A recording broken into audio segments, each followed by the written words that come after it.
In Congress, July 4th, 1776, the unanimous declaration of the 13 United States of America, when in the course of human events it becomes necessary for one people to dissolve the political bands which have connected them with another, and to assume among the powers of the earth the separate and equal station to which the laws of nature and of nature's God entitle them, a decent respect to the opinions of mankind requires that they should declare the clauses which impel them to the separation. We hold these truths to be self-evident, that all men are created equal, that they are endowed by their Creator with certain unalienable rights,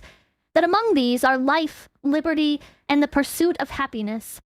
that to secure these rights, governments are instituted among men, deriving their just powers from the consent of the governed,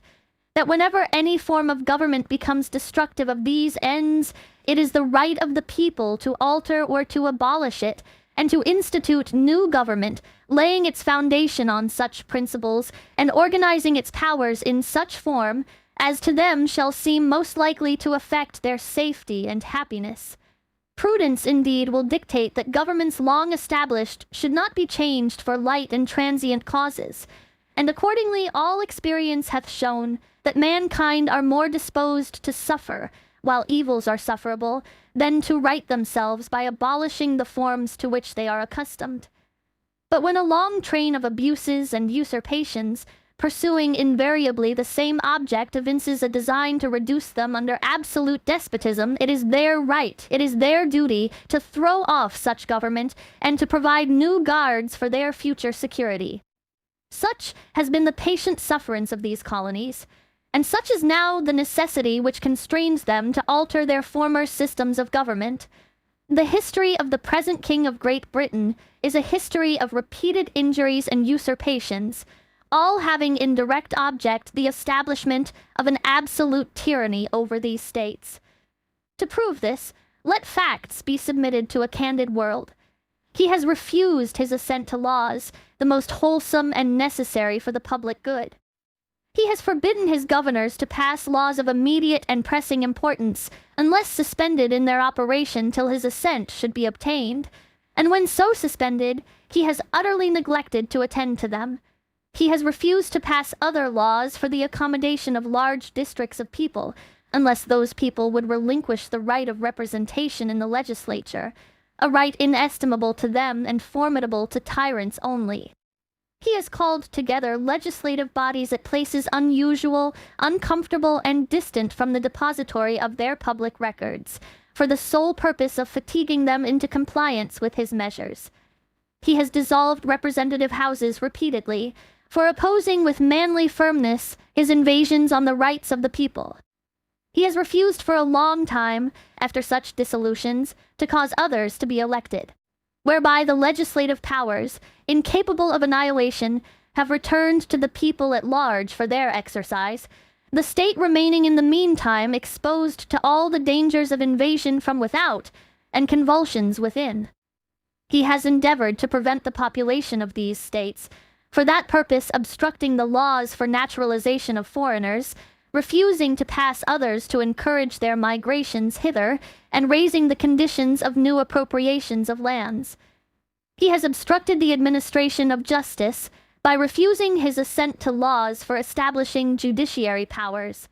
He has made judges dependent on his will alone for the tenure of their offices and the amount and payment of their salaries. He has erected a multitude of new offices, and sent hither swarms of officers to harass our people, and eat out their substance.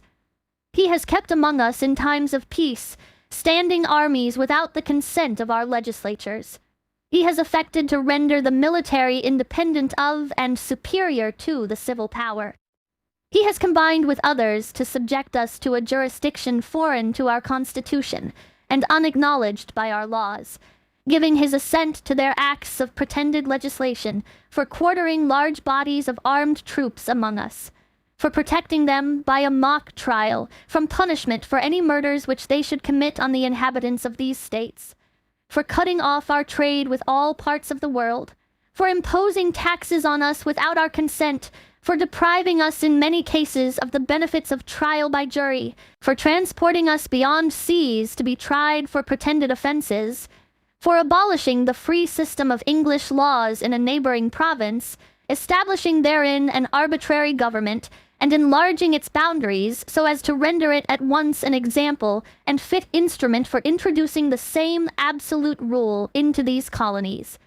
for taking away our charters, abolishing our most valuable laws, and altering fundamentally the forms of our governments, for suspending our own legislatures, and declaring themselves invested with power to legislate for us in all cases whatsoever. He has abdicated government here by declaring us out of his protection and waging war against us. He has plundered our seas, ravaged our coasts, burnt our towns, and destroyed the lives of our people. He is at this time transporting large armies of foreign mercenaries to complete the works of death, desolation, and tyranny, already begun with circumstances of cruelty and perfidy, scarcely paralleled in the most barbarous ages, and totally unworthy the head of a civilized nation. He has constrained our fellow citizens taken captive on the high seas to bear arms against their country, to become the executioners of their friends and brethren, or to fall themselves by their hands. He has excited domestic insurrections amongst us, and has endeavored to bring on the inhabitants of our frontiers, the merciless Indian savages, whose known rule of warfare is an undistinguished destruction of all ages, sexes, and conditions. In every stage of these oppressions we have petitioned for redress in the most humble terms. Our repeated petitions have been answered only by repeated injury. A prince whose character is thus marked by every act which may define a tyrant is unfit to be the ruler of a free people. Nor have we been wanting in attentions to our British brethren. We have warned them from time to time of attempts by their legislature to extend an unwarrantable jurisdiction over us.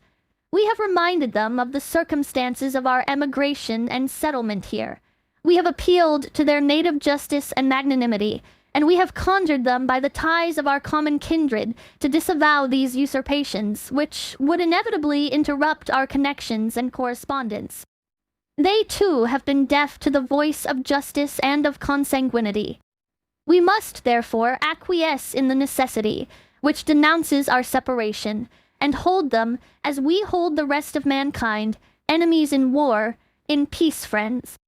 We, therefore, the representatives of the United States of America, in General Congress, assembled, appealing to the Supreme Judge of the world for the rectitude of our intentions, do in the name and by authority of the good people of these colonies solemnly publish and declare that these united colonies are and of right ought to be free and independent states, that they are absolved from all allegiance to the British Crown, and that all political connection between them and the state of Great Britain is and ought to be totally dissolved,